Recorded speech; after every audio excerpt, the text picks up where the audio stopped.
Yakwa mahodo so nsemu a America mampeni Donald Trump e de atodwa se bishop anasopon bi o ka kire no se won hu emma ne mada mema da LGBT form bo America memo no ompa de chow se wanka se yi yakwa Thailand memo so se o mayemra etue kwan na safe de oba timi ware oba be metim ware be mama nipa o magi twi a wo mokoye sa ware bi no nye asapeto akra we ene sempi ene de brew anopai Kasebe mu fana seke semenwe ko eta ye kire ni what scientific hospital Dr. Nimo the womb and penis repairer Ajima Bedu enterprise one of the sisters bakrobaye with the sister spices so abeka ho afi divine hope herbal center on do twia herbal powder ba ya esa ya de ahodo epi anopai ene de Kase brew me kofiapia mene na kwache adefe yada ye hutiawa Kasebe mu nchirim bebre ahwefo ne etifo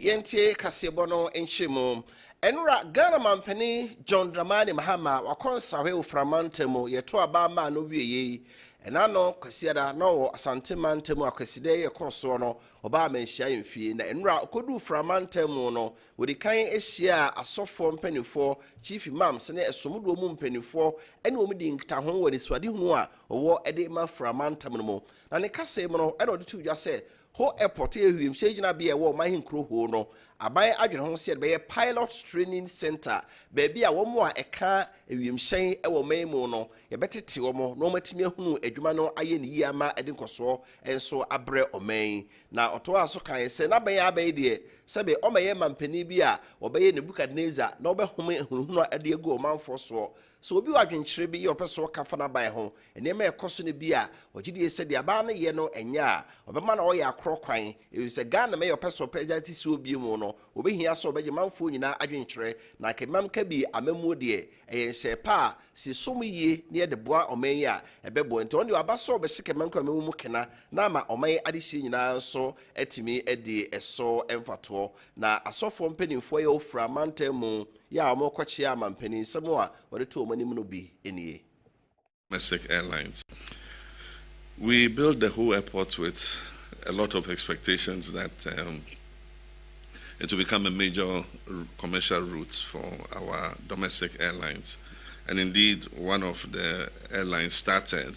that is Kaseɛ. And unfortunately, the traffic did not build up as quickly as they had expected. And so they had to hold back and reappraise the strategy for Volta region. I actually tried to find out why. And they were using an aircraft that, they have two aircrafts. One is 70 passengers and one is, I think, 50 passengers or so. And so my advice to them was to start with a smaller aircraft, and as the route develops, then you can bring in the larger aircraft. So I think they're reappraising their strategy, and I'm sure once they do that, they might start flights to Ho again. For way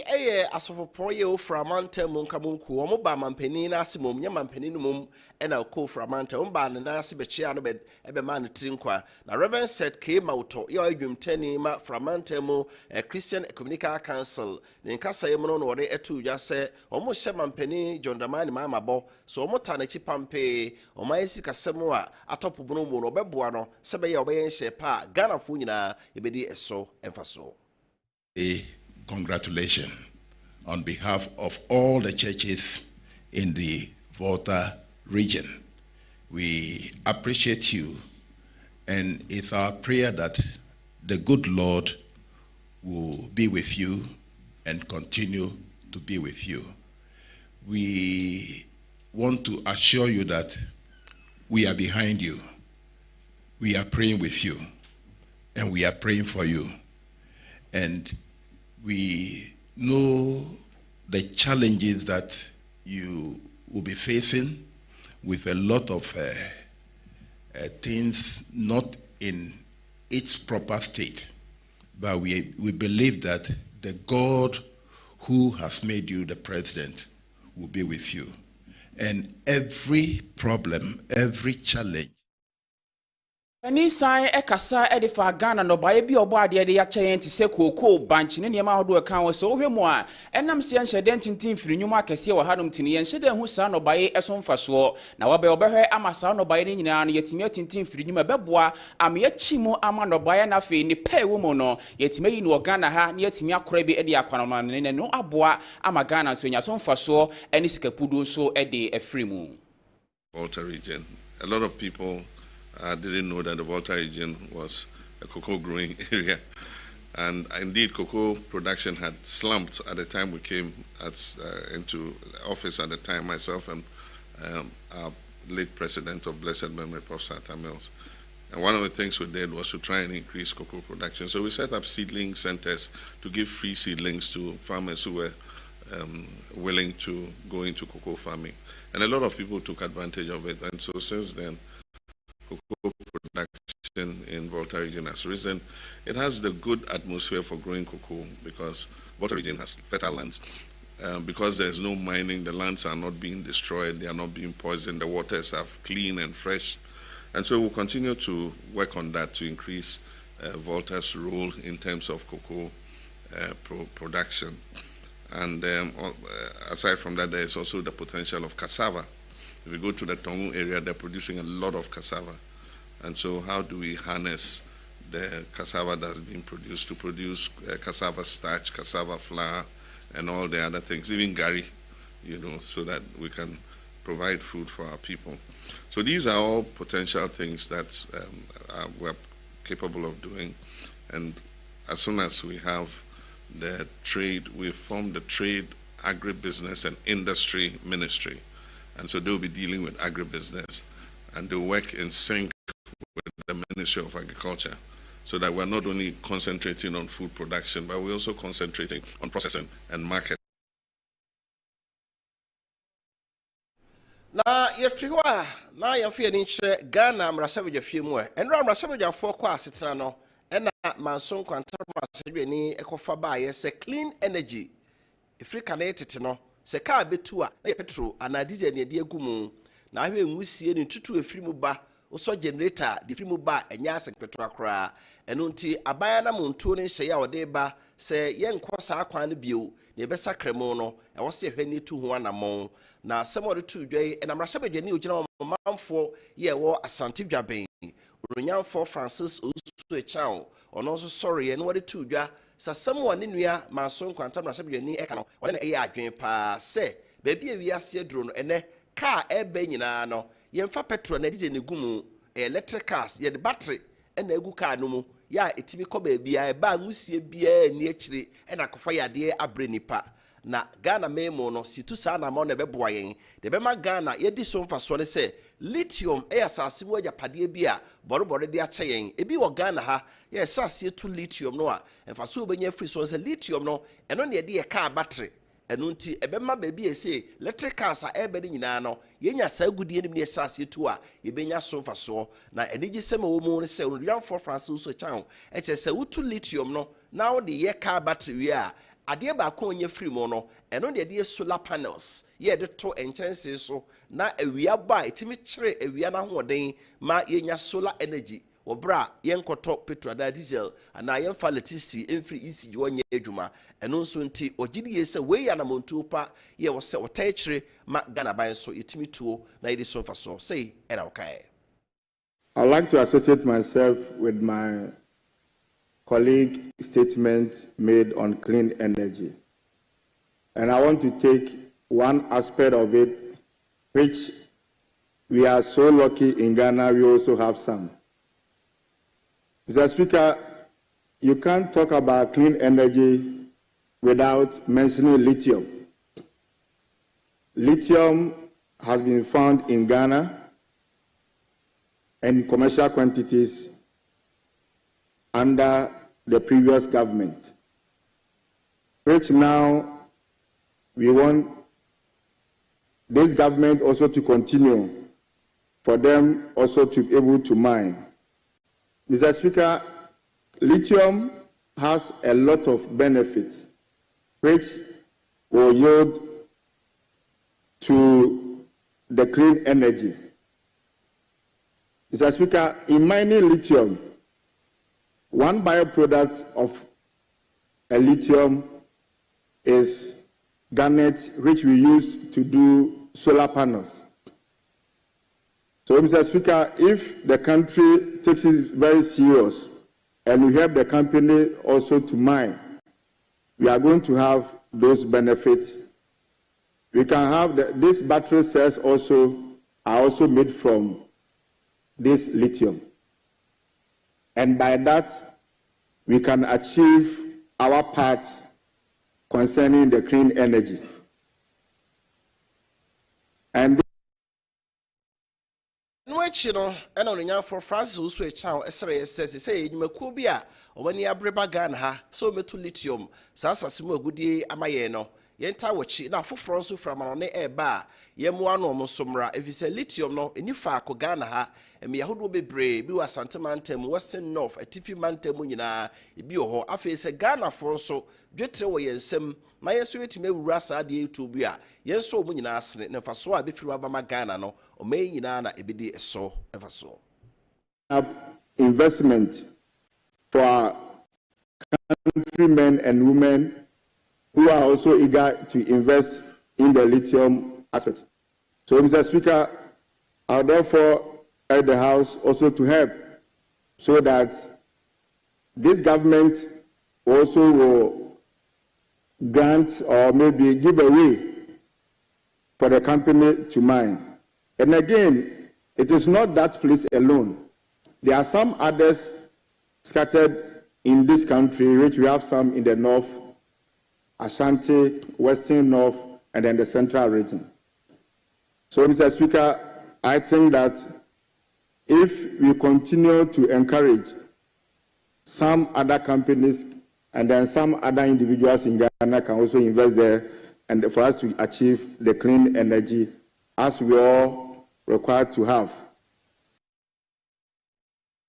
Yadaswa wo my Ghana mraship je fie mo na aswafo amampani ato wondi no omubuso aye omokọ abadwoku omo ne toto omo no appointment committee animo na enra aswafo ni bi ko Europe ariado no ena ebeboa edomo ano na afi ono so hwe emabunu yedie so Minister for Youth Development okobie afi maame na Agnes na momo ono so kobie on behwe ema enkwada na afi nipa yedie so no so kopie mo ewo dwumade no asie bi na bra maame Agnes na momo ko ye no ena yetoto na no obusan so hwe mu a ade ba akwakoye da dia ema ede bo won ho bra eye sanitary pad ye amoase ede kwa ha yase bra oba onom ewo mo bosumi mu no na mo be na ban etu said ye be ya ebu adaso ama madodo na nyesikanto bibi wa mema be dida wo mo ne ade no anamo be no wo betu ede afa ho na no ena maame Agnes na momo ede tu dwase no kre sanitary pad ade bia emema dodo na afa so ede fa ema no bibiro ho no mu a ya na nka enye wo pe enso o sa akwana so ntu obe no obeso oni aban be kasa na eto ahodo eda sa sanitary pad so yeyi amane bo no ayefo na mobia nyakwan atobi na nkoba se no hunti no be ma bi be fa so na ode akwakofa obebi wa bra ense na emfata until we get a law to waive off some of the taxes and then ensure that we also plan and budget for it for women and girls to have adequate protection, because the lack of funding or support to procure sanitary pads has further made girls more vulnerable in society, in the sense that UNFPA can tell you that they have data that shows that there's most girls fall prey to men who can provide sanitary pads for them, and it is also because of the poverty situations some or most people find themselves. If you have to choose between feeding the family or placing a meal on the table for the family and then providing sanitary pad for a girl, I think most family will go for the meal because that is survival for them. Since it is a biological issue, whether you are male or female, you are affected one way or the other, a way out. But in the meantime, whilst we haven't waived off the taxes to ensure that it is affordable to all, we have to find a way of making sure that we can supply. If you are near Electoral Commission, and you may hear about so asoye Ghana member HRS, near maybe a home and penny betting me a year. This is a Council of State about 4 or more etunofo. Oyi nipa ya ombo ebeko na so ese presidential staffers LDBA do bi ho a Osaka Council of State etu mampanifo sanama wotu ne kwan so ano nti eto obayi mampani fufuru bia na so nya Council of State abadwafo yi na omode omo enimde enso ata na chi na Council of State mantem bia no omoto abayi omnipa ba na afi mampani ayi mpanifo bi se IGP dada Chief Justice dada ene etitiro bebre so ede omaka ho na Krata Electoral Commission ede aba kire Unyami adomo a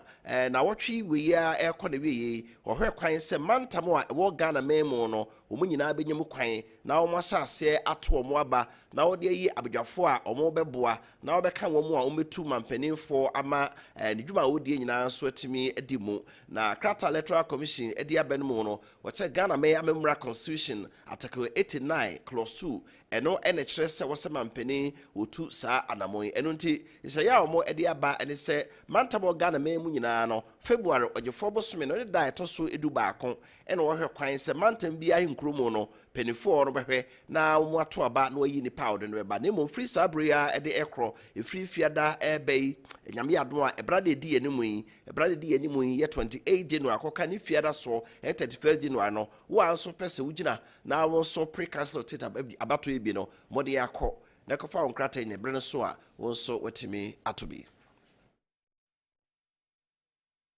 93.3FM Kumasi na Kessben 92.9 Kessben television so your multi TV so DSTV channel 364 Go TV channel 121 and a Facebook live bia wetimeti if na se kase manweko a omotaye chiri Scientific Hospital the womb and penis repairer Dr. Nimosam na megusu eka de kire wo awarefo mo atena na se mfiriduo ni awo ma Dr. Nimosam mra kasa na pampan boni de kire na se bia na yesi kire yare diabetes na ha wo pressure ana stroke aka wato dem a eye ni what Scientific Hospital bo no mane de no eye typhoid na se ulcer wo da Johnson tentemo prostate na Kaseɛ ana obo no na ona se na hyehye wo eye ni what Scientific Hospital hepatitis A B C nyina no ko Dr. Nimosam oye adwuma Kumasi Atonsu Monaco Junction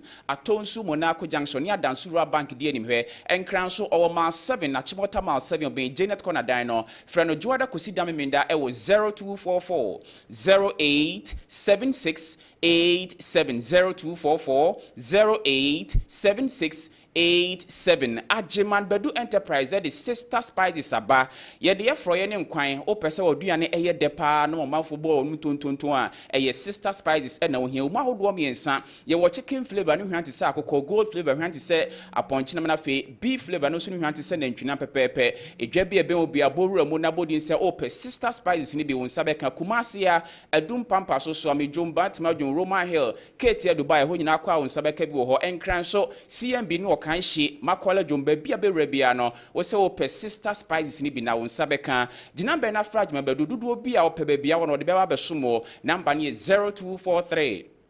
535025 0243 535025 na obeji osu Divine Hope Herbal Center omo na kofa otwea herbal powder no ede aba eye dron waso a ebo yi pa utia no pei na se bia oni atinka won pem na osisi na ya pressure na ha wo ba onsebo onsisi so eba na ya sa na mu ana so bo no mo ho na honam nyina ya wo ya eye otwea herbal powder ni bi ena wo hia me pa cho enso hie ena epe onya nuansuo kakra na de agum na wanumu numu anefra na wanu me wura ni padua ni mu a ebehwe na yade ahodo ha wo nyina no etimetu ase de ma drugstore ne herbal shop bi ben oboru mu na kwajo de okwa aso pe otwea herbal powder ni bi na onsabeka o pedodo to ato Akumasi Fredi Menso ha kapeba osunyane afi okonkran so na boache eba okanhyi AA Mensa e wotakrade na PK Gambila wono so e wotamale duduo mu ginambe na frɛ na ne otweafo mpanimfo ni nkomo e wo 0551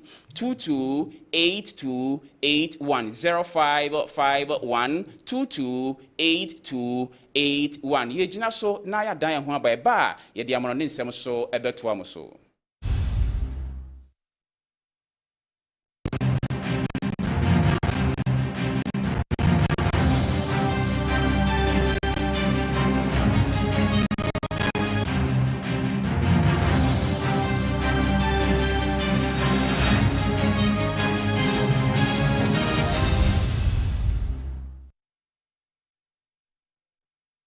tie amahodo so nsem kakra yensa kano anopai yesase de free America memo enura America mampani Donald Trump ya obedi ade eni da krokro sase esisa omanmra no ye mra kase no nse ya ode ababi ne se America de Mexico ahye so no eye babi ehi America pa fi se hona omo ni tumi krata nyina no omofa de eba America memo na enura wahye se America ban fa sojafo akentra nwam beye apem ahenum enkoka sojafo a omo Mexico ni America man no ahye so dada omadwuma omkoye ni etiti akra enipa bi aye omo contractors ye omgu Mexico ho se ufri Ghana Nigeria Togo Benin bebia na okodu Mexico a omadwuma omo ye se omo Lankusa ka ne ho oden omo de na mepo ni abonhwem ontimi wurawura mu a no omo tiesi America memo so ye boda no a ene o TV no so a wo hwe no asojafo ho na enso kwane asankrofo etimi ya wuramu na wode won we pese kwa America eba no eden eno na Donald Trump ye se kane oba na opese oto fesuo editwa America ne Mexico mentem hia na enso rashabojafo amoa no na sese wa bai onya ntu sa na mo no kra no be bi eden kantankanta agye na asojafo gina ho no wode asojafo no be ye apim ahanum koka ho omadwuma omu ye nyina ne se kontata fo de amanfo trakam no wode omu twasuo de wonfa mepo ne abonhwem e de wonfiri Mexico ba America no womo no omu kope omu nche womu so nya sankrofo no chi womu eyi omu firi ho a wodim se ebeboa ama fedie boda ne so no womu fa tumi omu ni tumi krata no wonfa Mexico ahye so ba America memo no obetimi enso esia no era so wa America memo ho enride to atiefu anim se da wode America mampani Donald Trump etra konwa so no osofo bi wa America memo ho ya wo ka kire no se be ya wo mu a mo ye ma ene mada mema ni mema da wo so wo be ye mra e de atia wo mo no watwa saade no mu no won fom bo ne enche won na osofo pon oyoba na sem o kan na ni nyina so nyina ne se ebra mampani Donald Trump o kasa no ene o se onyankopon na je ne nkwan bra fra se o bonto ano e se nipa bi pese o mi no efiri asase so na enso onyankopon di ne ho afofi na o ka wiye no ena Right Reverend Marian Badi ya ono ye so pani episcopal asori mu e wa America wo chese se nyame na ji wo de a ene e ma ne mada ne mema da no wo mo so fombo ne eche wo mo saran so ena wo mo a wo ni tumi krata no fa nkuntu ase ba America memo no wo mo so fombo ne eche wo mo se de Bible Yesu Kristo ye bompa ya yenka se urade fa ye mfom so che se de eche wo mo free ye no nyame na ohagi wo no won so hwe se sangrofo du won ne be che wo mo no matra America memo asomwiem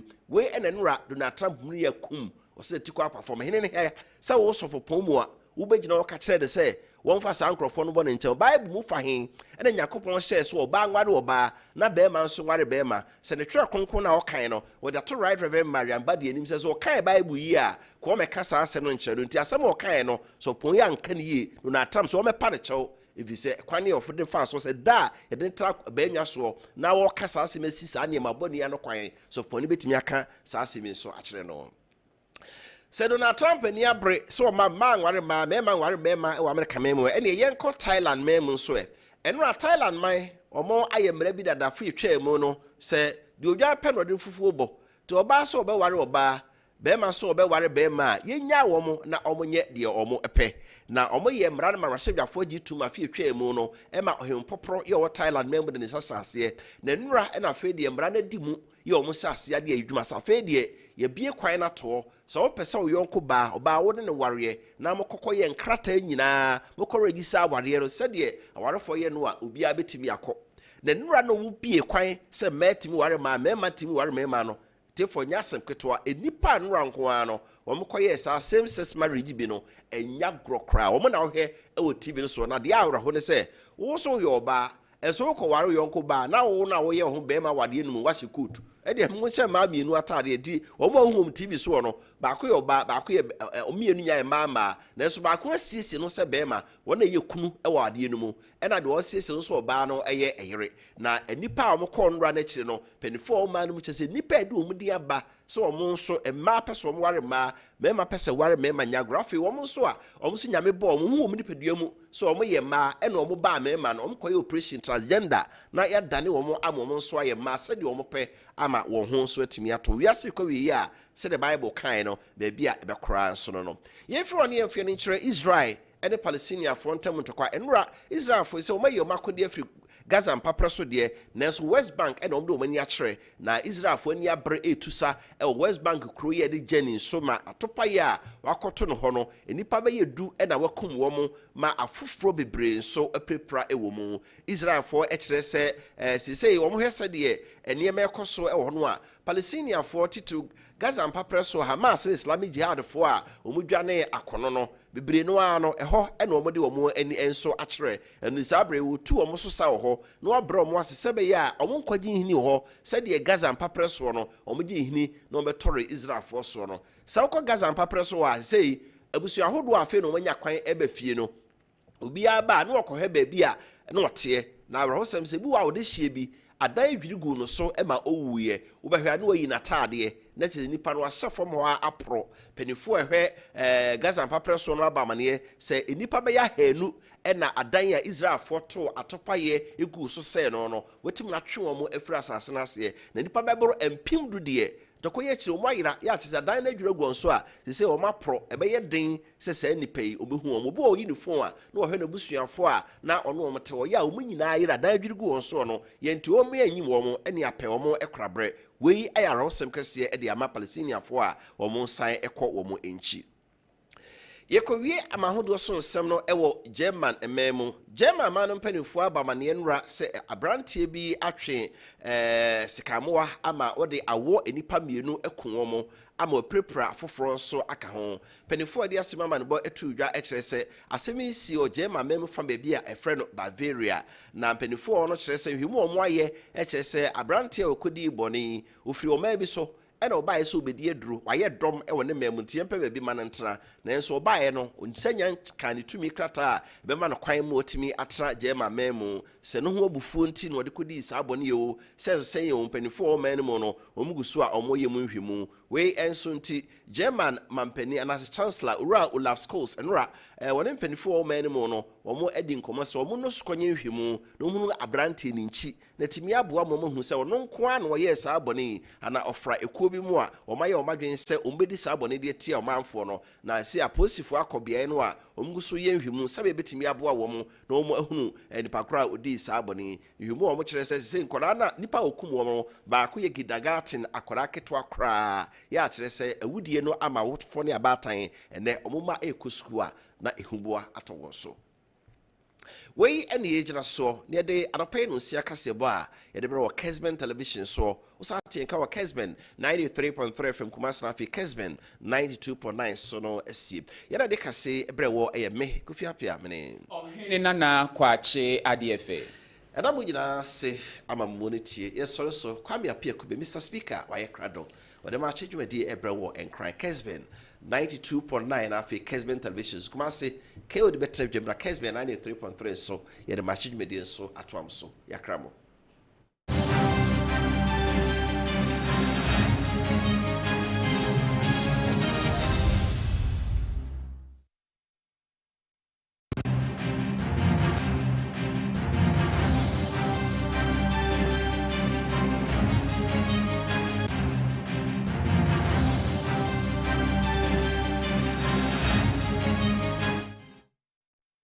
Insurance na metima koyo. Oh sir. Nanka. Wow. Said ye woman ne say. Mira insurance no wan you bia mana nkyere wo kwan ya. Won sabesi fam o. Ampa de. Ana no obi donfo bi kyerɛ me aseda insurance brokers akiri kwan yo. Oh sir.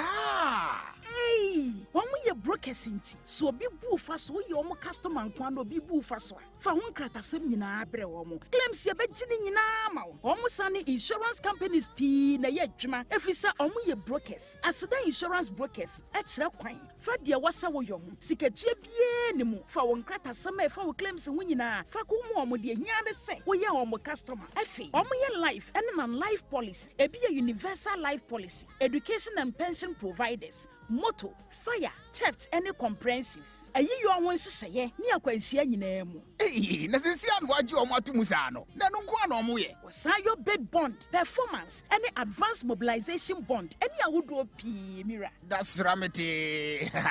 adepa ne ton ne ho kire me kwan no na me mfa ho nkonkonko check me how far Aseda insurance brokers wo Kumasi Aduma Aseda house first floor our numbers are 0242 850204 0542 815801 and 0546 170802. And crying so, Ubehunu as Seda Insurance Brokerage Limited, our Kessben Twin Towers, Circle. Yabe Vodafone, Betimia Freyen on 020-0080-969. As Seda Insurance Brokers, a Jumanesi.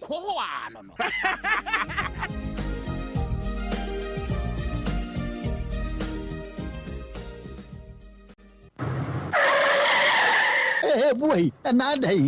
Robert Jina, my Simihaya. Simihaya. Nanya hotel. Akwebi no cross some sisia. Oh, get away you. Akwebi nti me mama kume ufui. Ani bobrechi. Na nanja onyame fo. Udieti. So pese adroba fo papa wo me hu a okuta bodin krate firi suku papa abanyaji atumu ubeka ho a mama nkyere oba bi krope. Kessben driving school. Odamufu. Kessben driving school. Ah won. Mo ebemesa method de si asoda no ho pe. Kuma se bantuma ana se foforo no wabie no busha mfa ame no. Moti credit chidan fefe num. Ne hodie motrama bin office you. Na munua so a wo butumaje bu nso obeye den no wa Kessben driving school. Butu den woni haw onfanimfo yi dan bi asi ho a obroni mfre no ho se safe na wo besua ana wasua bi dan ma wera fi obi nso ho a na open ntem de adi ne dwuma bi ana wo de atukwan ne ye ne ma sesen winim kwan bitam kura ma wera ho na me kura watimi a kire me ama makotworo matwa na wo